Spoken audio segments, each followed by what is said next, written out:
Numbers 14. This chapter gives us an account of that fatal quarrel between God and Israel, upon which, for their murmuring and unbelief, he swore in his wrath that they should not enter into his rest. Here is, the mutiny and rebellion of Israel against God upon the report of the evil spies. 2. The fruitless endeavor of Moses and Aaron, Caleb and Joshua to still the tumult, verse 5 through 10. 3. Their utter ruin justly threatened by an offended God, verse 11 through 12. 4. The humble intercession of Moses for them, verse 13 through 19. 5. A mitigation of the sentence in answer to the prayer of Moses, they shall not all be cut off, but the decree goes forth ratified with an oath, published to the people, again and again repeated, that this whole congregation should perish in the wilderness, and none of them enter Canaan, but Caleb and Joshua only. Verse 20 through 35. 6. The present death of the evil spies, verse 36 through 39. 7. The rebuke given to those who attempted to go forward notwithstanding, verse 40 through 45. And this is written for our admonition, that we fall not after the same example of unbelief. The murmuring of the Israelites, 1490 BC. 1.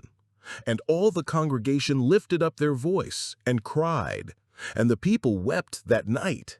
And all the children of Israel murmured against Moses and against Aaron. And the whole congregation said unto them, Would God that we had died in the land of Egypt, or would God we had died in this wilderness?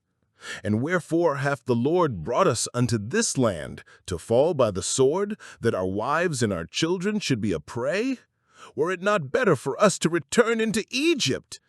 And they said one to another, Let us make a captain, and let us return into Egypt. Here we see what mischief the evil spies made by their unfair representation.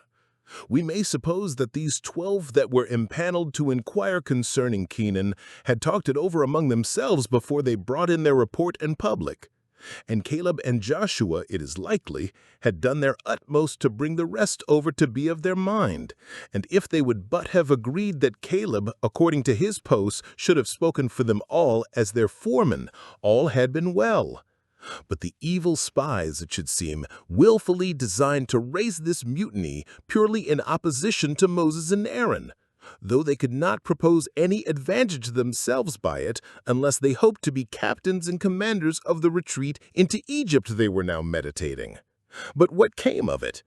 Here in these verses we find those whom they studied to humor put into a vexation, and before the end of the chapter brought to ruin.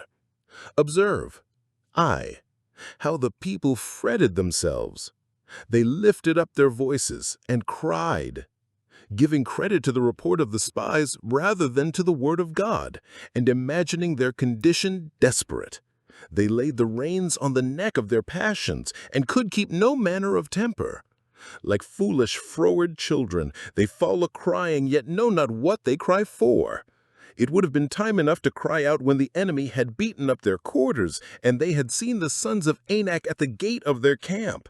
But those that cried when nothing hurt them deserved to have something given them to cry for. And as if all had already been gone, they sat down and wept that night. Note, unbelief or distrust of God is a sin that is its own punishment. Those that do not trust God are continually vexing themselves. The world's mourners are more than God's, and the sorrow of the world worketh death. 2. How they flew in the face of their governors, murmured against Moses and Aaron, and in them reproached the Lord, verses 2 and 3. The congregation of elders began the discontent, verse 1, but the contagion soon spread through the whole camp, for the children of Israel murmured. Jealousies and discontent spread like wildfire among the unthinking multitude, who are easily taught to despise dominions and to speak evil of dignities. 1. They look back with a causeless discontent. They wished that they had died in Egypt with the firstborn that were slain there, or in the wilderness with those that lately died of the plague for lusting. See the prodigious madness of unbridled passions, which make men prodigal even of that which nature accounts most dear, life itself. Never were so many months spent so pleasantly as these which they had spent since they came out of Egypt, loaded with honors, compassed with favors, and continually entertained with something or other that was surprising. And yet, as if all these things had not made it worth their while to live, they wished they had died in Egypt. And such a light opinion they had of God's tremendous judgments executed on their neighbors for their sin, that they wished they had shared with them in their plagues, rather than run the hazard of making a descent upon Canaan. They wish rather to die criminals under God's justice than live conquerors in his favor. Some read it, "Oh, that we had died in Egypt or in the wilderness! Oh, that we might die!" They wish to die for fear of dying, and have not sense enough to reason as the poor lepers, when rather than die upon the spot, they ventured into an enemy's camp. "If they kill us, we shall but die." 2 Kings 7:4. How base were the spirits of these degenerate Israelites, who, rather than die, if it come to the worst, like soldiers on the bed of honor, with their swords in their hands, desired to die like rotten sheep in the wilderness. 2. They look forward with a groundless despair, taking it for granted, verse 3, that if they went on, they must fall by the sword, and pretend to lay the cause of their fear upon the great care they had for their wives and children, who they conclude will be a prey to the Canaanites. And here is a most wicked, blasphemous reflection upon God himself, as if he had brought them hither on purpose that they might fall by the sword, and that their wives and children, those poor innocents, should be a prey. Thus do they in effect charge that God who is love itself with the worst of malice, and eternal truth with the basest hypocrisy, suggesting that all the kind things he had said to them and done for them hitherto were intended only to decoy them into a snare, and to cover a secret design carried on all along to ruin them. Daring impudence! But what will not that tongue speak against heaven that is set on fire of hell? The devil keeps up his interest in the hearts of men by insinuating to them ill thoughts of God, as if he desired the death of sinners and delighted in the hardships and sufferings of his own servants, whereas he knows his thoughts to usward, whether we know them so or no, to be thoughts of good and not of evil. Jeremiah 29:11. 3. How they came at last to this desperate resolve that instead of going forward to Canaan, they would go back again to Egypt. The motion is first made by way of query only, verse 3. Were it not better for us to return into Egypt? But the ferment being high, and the spirits of the people being disposed to entertain anything that was perverse, it soon ripened to a resolution, without a debate. Verse 4, "Let us make a captain, and return to Egypt." And it is lamented long after, Nehemiah 9:17, that in their rebellion they appointed a captain to return to their bondage, for they knew Moses would not be their captain in this retreat. Now, 1. It was the greatest folly in the world to wish themselves in Egypt, or to think that if they were there, it would be better with them than it was. If they durst not go forward to Canaan, yet better be as they were than go back to Egypt. What did they want? What had they to complain of? They had plenty, and peace, and rest, were under a good government, had good company, had the tokens of God's presence with them, and enough to make them easy even in the wilderness, if they had but hearts to be content. But whither were they thus eager to go to better themselves? To Egypt? Had they so soon forgotten the sore bondage they were in there? Would they be again under the tyranny of their taskmasters and at the drudgery of making brick? And after all the plagues which Egypt had suffered for their sakes, could they expect any better treatment there than they had formerly, and not rather much worse? In how little time, not a year and a half, have they forgotten all the sighs of their bondage and all the songs of their deliverance? Like brute beasts, they mind only what is present, and their memories, with the other powers of reason, are sacrificed to their passions. See Psalm 106:7. We find it threatened, Deuteronomy 28:68, as the completing of their misery, that they should be brought into Egypt again. And yet this is what they here wish for. Sinners are enemies to themselves, and those that walk not in God's counsels consult their own mischief and ruin.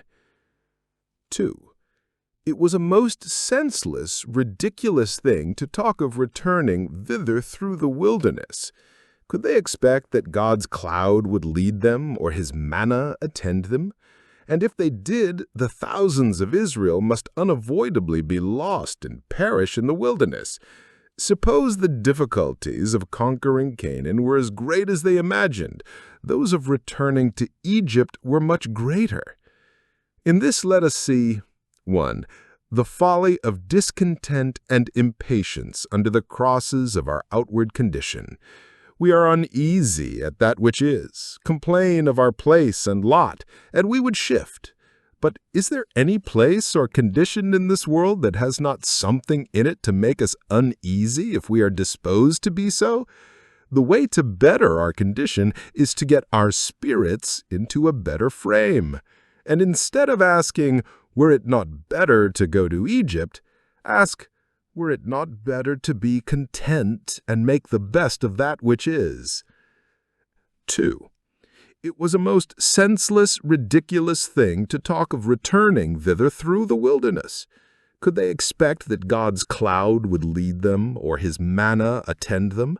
And if they did not, the thousands of Israel must unavoidably be lost and perish in the wilderness.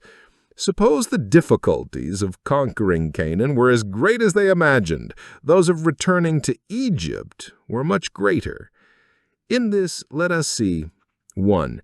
The folly of discontent and impatience under the crosses of our outward condition. We are uneasy at that which is, complain of our place and lot, and we would shift. But is there any place or condition in this world that has not something in it to make us uneasy if we are disposed to be so? The way to better our condition is to get our spirits into a better frame. And instead of asking, were it not better to go to Egypt? Ask, were it not better to be content and make the best of that which is? The expostulation of Joshua and Caleb, 1490 BC, verses 5 through 10. Then Moses and Aaron fell on their faces before all the assembly of the congregation of the children of Israel. And Joshua the son of Nun, and Caleb the son of Jephunneh, which were of them that searched the land, rent their clothes. And they spake unto all the company of the children of Israel, saying, The land which we passed through to search it is an exceeding good land. If the Lord delight in us, then he will bring us into this land and give it us, a land which floweth with milk and honey. Only rebel not ye against the Lord, neither fear ye the people of the land, for they are bread for us. Their defense is departed from them, and the Lord is with us. Fear them not. But all the congregation bade stone them with stones. And the glory of the Lord appeared in the tabernacle of the congregation before all the children of Israel. The friends of Israel here interposed to save them, if possible, from ruining themselves, but in vain. The physicians of their state would have healed them, but they would not be healed. Their watchmen gave them warning, but they would not take warning, and so their blood is upon their own heads. The best endeavors were used to still the tumult, and if now at last they would have understood the things that belonged to their peace, all the following mischief would have been prevented. 1. Moses and Aaron did their part, verse 5.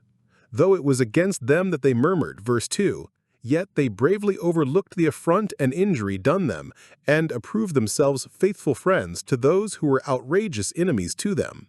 The clamor and noise of the people were so great that Moses and Aaron could not be heard. Should they order any of their servants to proclaim silence, the angry multitude would perhaps be the more clamorous. And therefore, to gain audience in the sight of all the assembly, they fell on their faces, thus expressing, 1. Their humble prayers to God to still the noise of this sea, the noise of its waves, even the tumult of the people. 2. The great trouble and concern of their own spirits. They fell down as men astonished and even thunderstruck, amazed to see a people throw away their own mercies, to see those so ill-humored who were so well taught. And 3. Their great earnestness with the people to cease their murmurings. Moses and Aaron beseeched them, as though by them God himself did beseech them to be reconciled unto God. What they said to the people Moses relates in the repetition of this story. Deuteronomy 1:29 and 30. Be not afraid, the Lord your God shall fight for you. Note, those that are zealous friends to precious souls will stoop to anything for their salvation. Moses and Aaron, notwithstanding the posts of honor they are in, prostrate themselves to the people to beg of them not to ruin themselves. 2. Caleb and Joshua did their part. They rent their clothes in a holy indignation at the sin of the people and a holy dread of the wrath of God, which they saw ready to break out against them. It was the greater trouble to these good men because the tumult was occasioned by those spies with whom they had been joined in commission, and therefore they thought themselves obliged to do what they could to still the storm which their fellows had raised. No reasoning could be more pertinent and pathetic than theirs was, verses 7 through 9, and they spoke as with authority. 1. They assured them of the goodness of the land they had surveyed, and that it was really worth venturing for, and not a land that ate up the inhabitants as the evil spies had represented it. It is an exceedingly good land, verse 7. It is very, very good, so the word is, so that they had no reason to despise this pleasant land. Note, if men were but thoroughly convinced of the desirability of the gains of religion, they would not stick at the services of it. 2. They made nothing of the difficulties that seemed to lie in the way of their gaining the possession of it. Fear not the people of the land, verse 9. Whatever formidable ideas have been given you of them, the lion is not so fierce as he is painted. They are bred for us, that is, they are set before us rather to be fed upon than to be fought with. So easily, so pleasantly, and with so much advantage to ourselves shall we master them. Pharaoh is said to have been given them for meat, 74:14, and the Canaanites will be so too. They show that, whatever was suggested to the contrary, the advantage was clear on Israel's side. For 1, though the Canaanites dwell in walled cities, they are naked. Their defense has departed from them. That common providence which preserves the rights of nations has abandoned them, and will be no shelter nor protection to them. The other spies took notice of their strength, but these of their wickedness, and thence inferred that God had forsaken them, and therefore their defense had departed. No people can be safe when they have provoked God to leave them. 2. Though Israel dwell in tents, they are fortified. The Lord is with us, and his name is the strong tower. Fear them not. Note, while we have the presence of God with us, we need not fear the most powerful force against us. They showed them plainly that all the danger they were in was from their own discontents, and that they would succeed against all their enemies if they did not make God their enemy. On this point alone the cause would turn, verse 8. If the Lord delighted us, as certainly he does and will if we do not provoke him, he will bring us into this good land. We shall without fail get it in possession by his favor and the light of his countenance, if we do not forfeit his favor and by our own follies turn away our own mercies. It has come to this issue, verse 9. Only rebel not you against the Lord. Note, nothing can ruin sinners but their own rebellion. If God leave them, it is because they drive him from them, and they die because they will die. None are excluded the heavenly Canaan but those that exclude themselves. And now, could the case have been made more plain? Could it have been urged more closely? But what was the effect? It was all to no purpose. They were deaf to this fair reasoning. Nay, they were exasperated by it and grew more outrageous. All the congregation bade stone them with stones, verse 10. The rulers of the congregation and the great men, so Bishop Patrick, ordered the common people to fall upon them and knock their brains out. Their case was sad indeed when their leaders thus caused them to err. Note, it is common for those whose hearts are fully set in them to do evil, to rage at those who give them good counsel. Those who hate to be reformed hate those that would reform them and count them their enemies because they tell them the truth. Thus early did Israel begin to misuse the prophets and stone those that were sent to them, and it was this that filled the measure of their sin. Matthew 23:37. Stone them with stones? Why, what evil have they done? No crime can be laid to their charge. But the truth is, these two witnesses tormented those that were obstinate in their infidelity. Revelation 11:10. Caleb and Joshua had but just said, "The Lord is with us, fear them not," verse 9. And if Israel will not apply those encouraging words to their own fears, those that uttered them know how to encourage themselves with them against this enraged multitude that spoke of stoning them, as David in a like cause, 1 Samuel 30 verse 6. Those that cannot prevail to edify others with their counsels and comforts should endeavor at least to edify themselves. Caleb and Joshua knew they appeared for God and his glory, and therefore doubted not but God would appear for them and their safety. And they were not disappointed, for immediately the glory of the Lord appeared to the terror and confusion of those that were for stoning the servants of God. When they reflected upon God, verse 3, his glory did not appear to silence their blasphemies, but when they threatened Caleb and Joshua, they touched the apple of his eye, and his glory appeared immediately. Note, those who faithfully expose themselves for God are sure to be taken under his special protection and shall be hidden from the rage of men, either under heaven or in heaven. The intercession of Moses, 1490 BC. And the Lord said unto Moses, How long will this people provoke me?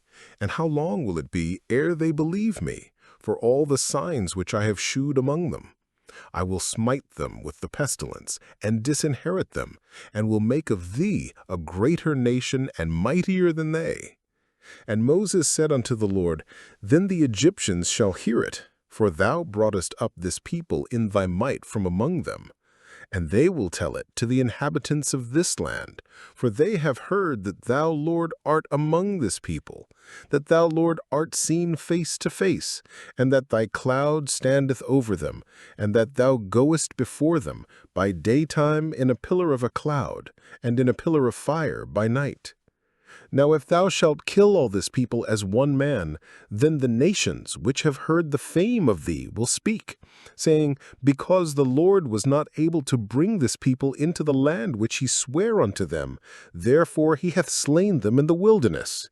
And now, I beseech thee, let the power of my Lord be great, according as thou hast spoken, saying, The Lord is long-suffering, and of great mercy, forgiving iniquity and transgression, and by no means clearing the guilty, visiting the iniquity of the fathers upon the children unto the third and fourth generation.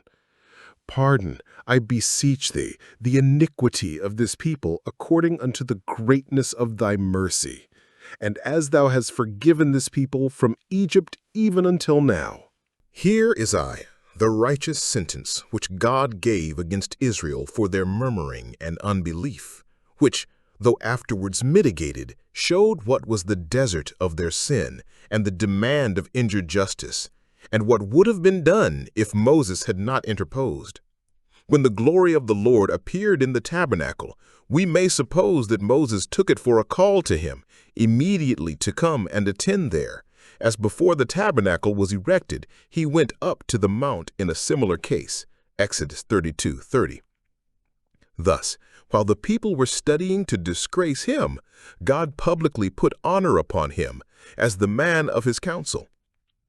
Now here we are told what God said to him there. 1. He showed him the great evil of the people's sin, verse 11. What passed between God and Israel went through the hands of Moses. When they were displeased with God, they told Moses of it. Verse 2. When God was displeased with them, he told Moses too, revealing his secret to his servant, the prophet, Amos 3:7. Two things God justly complains of to Moses. 1. Their sin. They provoke me, or as the word signifies, they reject, reproach, despise me, for they will not believe me. This was the bitter root which bore the gall and wormwood. It was their unbelief which made this a day of provocation in the wilderness. Exodus 32:30. Note, distrust of God, of His power and promise, is itself a very great provocation, and at the bottom of many other provocations. Unbelief is a great sin, 1 John 5:10, and a root sin, Hebrews 3:12. 2. Their continuance in it. How long will they do so? Note, the God of heaven keeps an account how long sinners persist in their provocations, and the longer they persist, the more He is displeased. The aggravations of their sin were, 1. Their relation to God, this people, a peculiar people, a professing people. The nearer any are to God in name and profession, the more He is provoked by their sins, especially their unbelief. 2. The experience they had had of God's power and goodness in all the signs which He had shown among them, by which one would think He had effectually obliged them to trust Him and follow Him. The more God has done for us, the greater is the provocation if we distrust Him. 2. He showed him the sentence which justice passed upon them for it. Verse 12. What remains now but that I should make a full end of them? It will soon be done.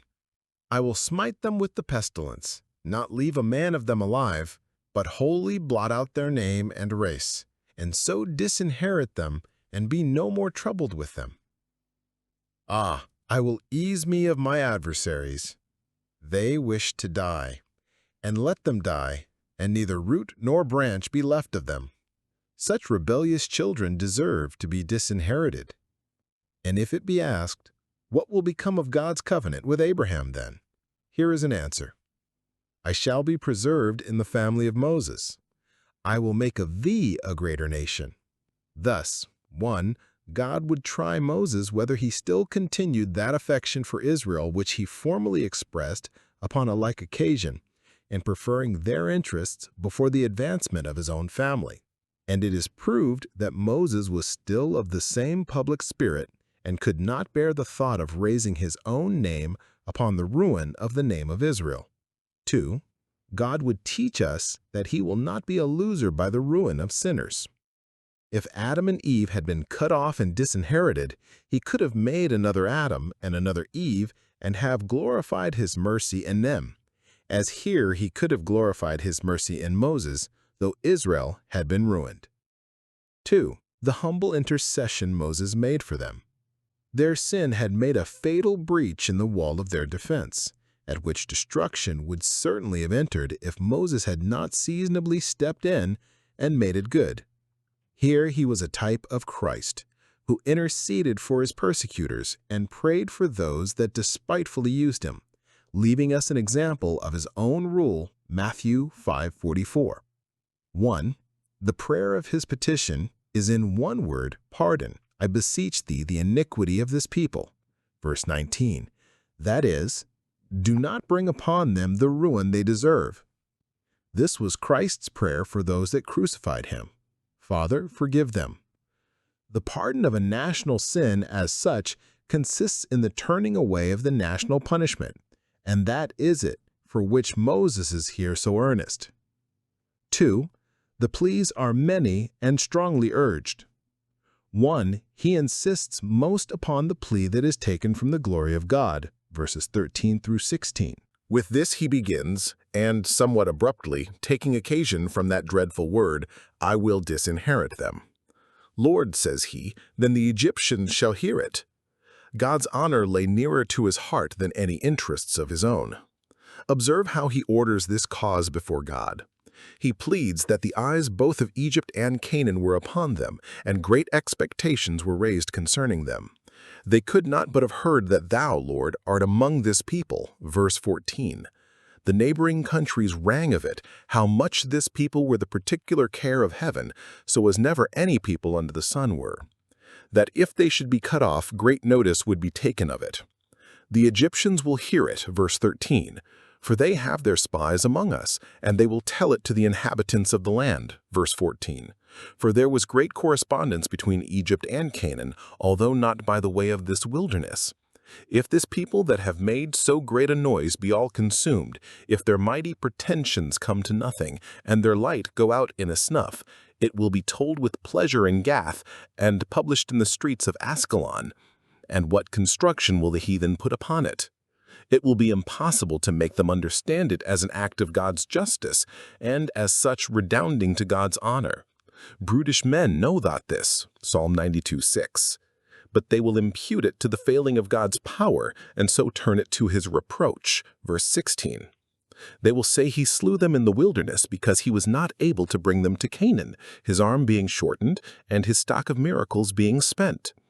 Now, Lord, let not one attribute be glorified at the expense of another. Rather let mercy rejoice against judgment than that almighty power should be impeached. Note, the best pleas in prayer are those that are taken from God's honor, for they agree with the first petition of the Lord's Prayer, Hallowed be thy name. Do not disgrace the throne of thy glory. God pleads it with himself in Deuteronomy 32:27. I feared the wrath of the enemy. And we should use it as an argument with ourselves to walk so in everything as to give no occasion to the enemies of the Lord to blaspheme. 1 Timothy 6:1. 2. He pleads God's proclamation of his name at Horeb, verse 17 and 18. Let the power of the Lord be great. Power is here put for pardoning mercy. It is his power over his own anger. If he should destroy them, God's power would be questioned. If he should continue and complete their salvation, notwithstanding the difficulties that arose, not only from the strength of their enemies, but from their own provocations, this would greatly magnify the divine power. What cannot he do who could make so weak a people conquerors and such an unworthy people favorites? The more danger there is of others reproaching God's power, the more desirous we should be to see it glorified. To enforce this petition, he refers to the word which God had spoken. The Lord is long-suffering and of great mercy. God's goodness had there been spoken of as his glory. God gloried in it in Exodus 34:6-7. Now here he prays that upon this occasion he would glorify it. Note, we must take our encouragement in prayer from the Word of God, upon which he has caused us to hope, Psalm 119:49. Lord, be and do according as thou hast spoken, for hast thou spoken, and wilt thou not make it good? Three things God had solemnly made a declaration of, which Moses here fastens upon and improves for the enforcing of his petition. 1. The goodness of God's nature in general, that he is long-suffering, or slow to anger, and of great mercy, not soon provoked, but tender and compassionate towards offenders. 2. His readiness in particular to pardon sin, forgiving iniquity and transgression, sins of all sorts. 3. His unwillingness to proceed to extremity even when he does punish. For in this sense the following words may be read, that will by no means make quite desolate in visiting the iniquity of the fathers upon the children. God had indeed said in the second commandment that he would thus visit, but here he promises not to make a full end of families, churches, and nations at once. And so it is very applicable to this occasion, for Moses cannot beg that God would not at all punish this sin. It would be too great an encouragement to rebellion if he should set no mark of his displeasure upon it, but that he would not kill all this people as one man. Verse 15. He does not ask that they may not be corrected, but that they may not be disinherited. And this proclamation of God's name was the more apposite to his purpose, because it was made upon occasion of the pardoning of their sin in making the golden calf. This sin which they had now fallen into was bad enough, but it was not idolatry. 3. He pleads past experience. As thou hast forgiven this people from Egypt, verse 19. This seemed to make against him. Why should those be forgiven any more who, after they had been so often forgiven, revolted yet more and more, and seemed hardened and encouraged in their rebellion by the lenity and patience of their God, and the frequent pardons they have obtained? Among men, it would have been thought impolitic to take notice of such a circumstance in a request of this nature, as it might operate to the prejudice of the petitioner. But, as in other things, so in pardoning sin, God's thoughts and ways are infinitely above ours. Isaiah 55:9. Moses looks upon it as a good plea. Lord, forgive, as thou hast forgiven. It will be no more a reproach to thy justice, nor any less the praise of thy mercy, to forgive now than it has been formerly. Therefore the sons of Jacob are not consumed, because they have to do with the God that changeth not. Malachi 3:6. God's answer to Moses, the Israelites threatened. 1490 BC. And the Lord said, I have pardoned according to thy word, but as truly as I live, all the earth shall be filled with the glory of the Lord. Because all those men which have seen my glory and my miracles, which I did in Egypt and in the wilderness, and have tempted me now these 10 times, and have not hearkened to my voice, surely they shall not see the land which I swear unto their fathers, neither shall any of them that provoked me see it. But my servant Caleb, because he had another spirit with him, and hath followed me fully, him will I bring into the land whereinto he went, and his seed shall possess it. Now the Amalekites and the Canaanites dwelt in the valley. Tomorrow turn you, and get you into the wilderness by the way of the Red Sea. And the Lord spake unto Moses and unto Aaron, saying, How long shall I bear with this evil congregation which murmur against me? I have heard the murmurings of the children of Israel, which they murmur against me. Say unto them, As truly as I live, saith the Lord, as ye have spoken in mine ears, so will I do to you.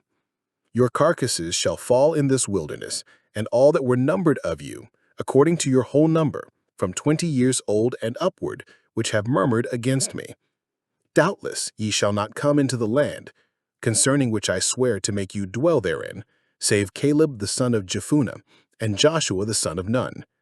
But your little ones, which ye said should be a prey, them will I bring in, and they shall know the land which ye have despised. But as for you, your carcasses they shall fall in this wilderness. And your children shall wander in the wilderness 40 years, and bear your whoredoms, until your carcasses be wasted in the wilderness. After the number of the days in which ye searched the land, even 40 days, each day for a year, shall ye bear your iniquities, even 40 years, and ye shall know my breach of promise. I the Lord have said, I will surely do it unto all this evil congregation that are gathered together against me. In this wilderness they shall be consumed, and there they shall die. The sin of this people, which provoked God to proceed against them, is here aggravated. They tempted God, tempted his power, whether he could help them in their straits, his goodness, whether he would, and his faithfulness, whether his promise would be performed. They tempted his justice, whether he would resent their provocations and punish them or no. They dared him, and in effect challenged him, as God does the idols, to do good or do evil. 2. They murmured against him. This is much insisted on. As they questioned what he would do, so they quarreled with him for everything he did or had done, continually fretting and finding fault. It does not appear that they murmured at any of the laws or ordinances that God gave them, though they proved a heavy yoke, but they murmured at the conduct they were under and the provision made for them. Note, it is much easier to bring ourselves to the external services of religion and observe all the formalities of devotion than to live a life of dependence upon and submission to the divine providence in the course of our conversation. 3. They did this after they had seen God's miracles in Egypt and in the wilderness. They would not believe their own eyes, which were witnesses for God that he was in the midst of them of a truth. 4. They had repeated the provocations 10 times, that is, very often. The Jewish writers reckon this exactly the 10th time that the body of the congregation had provoked God. First at the Red Sea, in Marah, in the wilderness of Sin, at Rephidim, the golden calf, then at Taberah, at Kibroth Hadavah, and so this was the 10th. Note, God keeps in account how often we repeat our provocations and will sooner or later set them in order before us. 5. They had not hearkened to his voice, though he had again and again admonished them of their sin. 4. The sentence passed upon them for this sin. 1. That they should not see the promised land, verse 23, nor come into it, verse 30. He swore in his wrath that they should not enter into his rest, Psalm 95:11. Note, disbelief of the promise is a forfeiture of the benefit of it. Those that despise the pleasant land shall be shut out of it. The promise of God should be fulfilled to their posterity, but not to them. 2. That they should immediately turn back into the wilderness, verse 25. Their next remove should be a retreat. They must face about, and instead of going forward to Canaan, on the very borders of which they now were, they must withdraw towards the Red Sea again.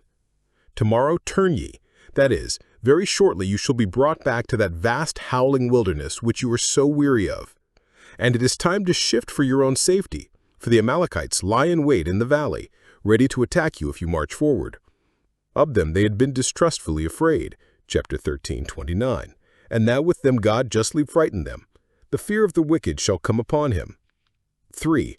That all those who had now grown up to men's estate should die in the wilderness, not all at once, but by degrees. They wished that they might die in the wilderness, and God said Amen to their passionate wish, and made their sin their ruin.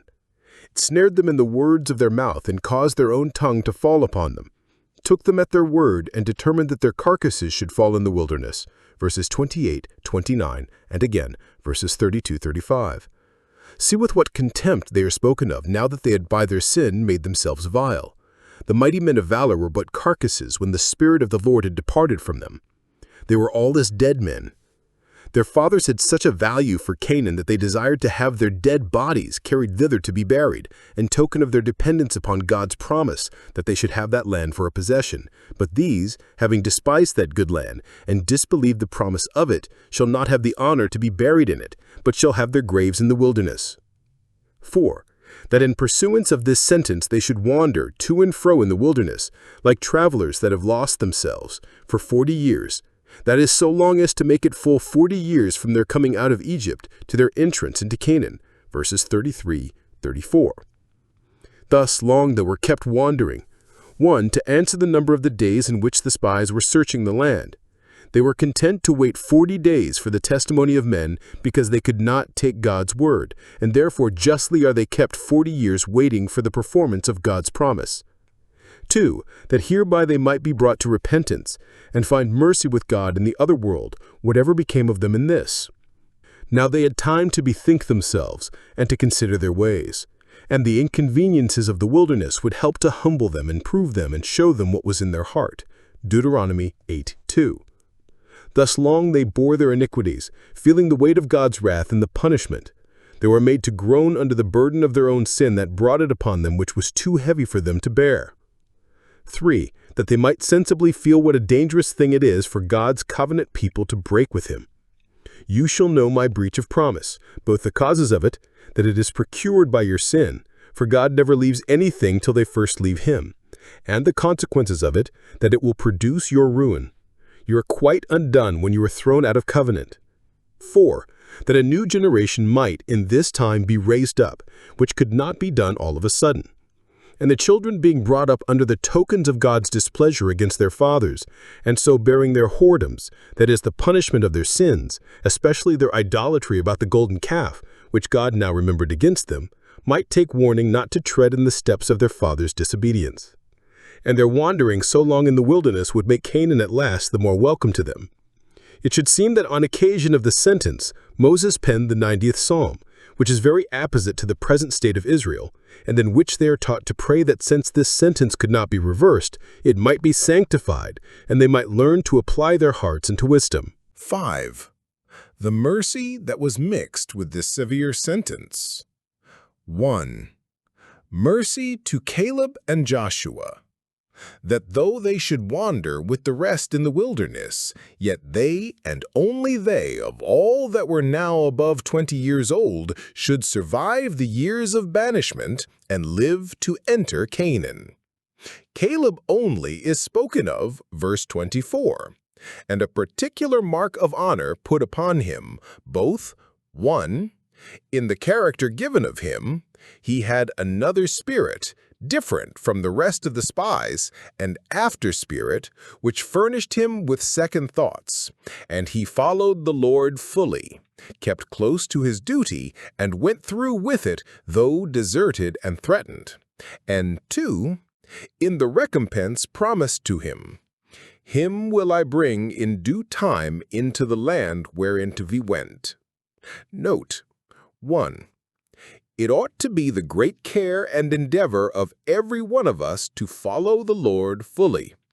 We must, in a course of obedience to God's will and of service to His honor, follow Him universally without dividing, uprightly without dissembling, cheerfully without disputing, and constantly without declining. And this is following Him fully. 2. Those that would follow God fully must have another spirit, another from the spirit of the world, and another from what their own spirit has been. They must have the spirit of Caleb. 3. Those that follow God fully in times of general apostasy, God will own and honor by singular preservations in times of general calamity. The heavenly Canaan shall be the everlasting inheritance of those that follow the Lord fully. When Caleb is again mentioned, verse 30, Joshua stands with him, compassed with the same favors and crowned with the same honors, having stood with him in the same services. 2. Mercy to the children even of these rebels. They should have a seed preserved and Canaan secured to that seed.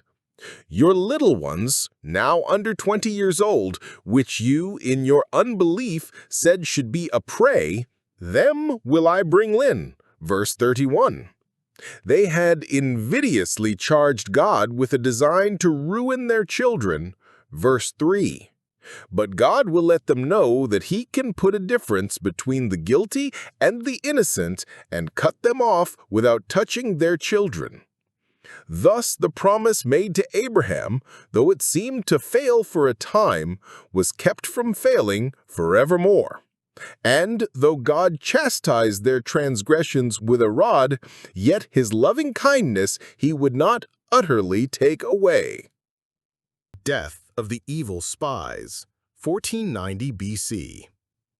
And the men which Moses sent to search the land, who returned, and made all the congregation to murmur against him, by bringing up a slander upon the land. Even those men that did bring up the evil report upon the land died by the plague before the Lord. But Joshua the son of Nun, and Caleb the son of Jephunneh, which were of the men that went to search the land, lived still. And Moses told these sayings unto all the children of Israel, and the people mourned greatly.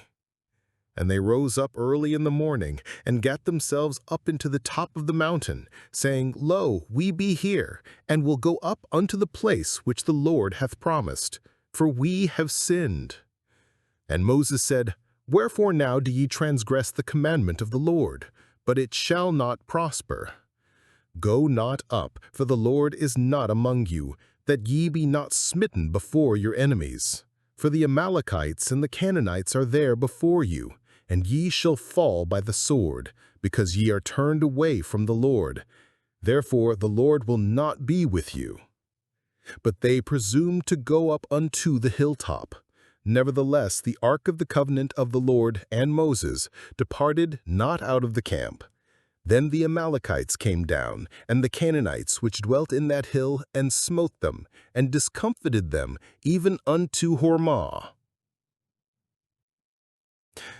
Here is the sudden death of the 10 evil spies. While the sentence was passing upon the people, before it was published, they died of the plague before the Lord. verse 36, 37. Now, 1. God hereby showed his particular displeasure against those who sinned and made Israel to sin. They sinned themselves in bringing up a slander upon the land of promise. Note, those greatly provoke God who misrepresent religion, cast reproach upon it, and raise prejudices in men's mind against it, or give occasion to those to do so who seek occasion. Those that represent the service of God as mean and despicable, melancholy and uncomfortable, hard and impracticable, needless and unprofitable, bring up an evil report upon the good land, pervert the right ways of the Lord, and in effect give him the lie. 2. They made Israel to sin. They designedly made all the congregation murmur against God. Note, ringleaders in sin may expect to fall under particular marks of the wrath of God, who will severely reckon for the blood of souls which is thus spilt. 2. God hereby showed what he could have done with the whole congregation, and gave an earnest of the execution of the sentence now passed upon them.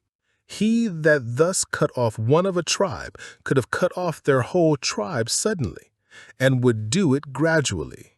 Note, the remarkable deaths of notorious sinners are earnests of the final perdition of ungodly men. 2 Peter 2, 5-6. Thus, the wrath of God is revealed, that sinners may hear and fear. 2. The special preservation of Caleb and Joshua. They lived still. Verse 38.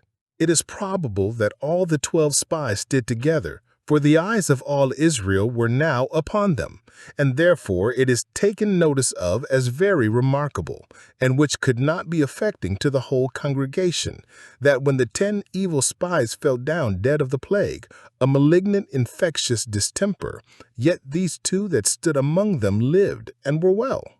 God hereby confirmed their testimony and put those to confusion that spoke of stoning them. He likewise gave them an assurance of their continued preservation in the wilderness, when thousands should fall on their right hand and on their left. Psalm 91:7. Death never misses his mark, nor takes any by oversight that were designed for life, though in the midst of those that were to die. 3. The publication of the sentence to all the people. Verse 36. He told them all what the decree was which had gone forth concerning them, and which could not be reversed, that they must all die in the wilderness, and Canaan must be reserved for the next generation. It was a very great disappointment, we may well think, to Moses himself, who longed to be in Canaan, as well as to all the people. Yet he acquiesced, but they wept and mourned greatly. The assurance which Moses had of God's being glorified by this sentence gave him satisfaction, while the consciousness of their own guilt and their having procured it to themselves gave them the greatest vexation. They wept for nothing, verse 1, and now they have cause given them to weep. So justly are murmurers made mourners. If they had mourned for the sin when they were faithfully reproved for it, verse 9, the sentence would have been prevented. But now that they mourn for the judgment, only their grief came too late, and did them no service. They found no place for repentance, though they sought it carefully with tears. Hebrews 12:17. Such mourning as this there is in hell, but the tears will not quench the flames, no, nor cool the tongue. 4. The foolish, fruitless attempts of some of the Israelites to enter Canaan, notwithstanding the sentence. 1. They were now eager to go forward towards Canaan. Verse 40, they were up early, mustered all their force, got together in a body, and begged of Moses to lead them on against the enemy. And now there is no more talk among them of making a captain to return into Egypt. They confess their fault. We have sinned. They profess reformation. Lo, we be here, and will go up. They now desire the land which they had despised, and put a confidence in the promise which they had distrusted. Thus, when God judges, he will overcome, and, first or last, will convince sinners of the evil of all their ungodly deeds and hard speeches, and force them to recall their own words. But, though God was glorified by this recantation of theirs, they were not benefited by it, because it came too late. The decree had gone forth. The consumption was determined. They did not seek the Lord while he might be found, and now he would not be found. Oh, if men would but be as earnest for heaven while their day of grace lasts as they will be when it is over, would be as solicitous to provide themselves with oil while the bridegroom tarries as they will be when the bridegroom comes, how well were it for them. 2. Moses utterly disallows their motion and forbids the expedition they were meditating. Go not up, verses 41 to 43. 1. He gives them warning of the sin. It is transgressing the commandment of the Lord, who had expressly ordered them, when they did move, to move back towards the Red Sea. Note, that which has been duty in its season, when it comes to be mistimed, may be turned into sin. It is true the command he refers to was in the nature of a punishment, but he that has not obeyed the law is obliged to submit to the penalty, for the Lord is our judge as well as lawgiver. 2. He gives them this warning of the danger. It shall not prosper, never expect it. Note, it is folly to promise ourselves success in that which we undertake contrary to the mind of God. The Canaanites are before you to attack you, and the Lord is not among you to protect you and fight for you, and therefore look to yourselves that you be not smitten before your enemies. Those that are out of the way of their duty are from under God's protection and go at their peril. It is dangerous going where we cannot expect God should go along with us. Nay, he plainly foresees and foretells their defeat. You shall fall by the sword of the Amalekites and Canaanites, who were to have fallen by their sword. Because you are turned away from the Lord, from following the guidance of his precept and promise, therefore the Lord will not be with you. Note, God will certainly leave those that leave him, and those that are left of him lie exposed to all misery. 3. They venture notwithstanding. Never was people so perverse and so desperately resolved in everything to walk contrary to God. God bade them go, and they would not. He forbade them, and they would. Thus is the carnal mind enmity to God.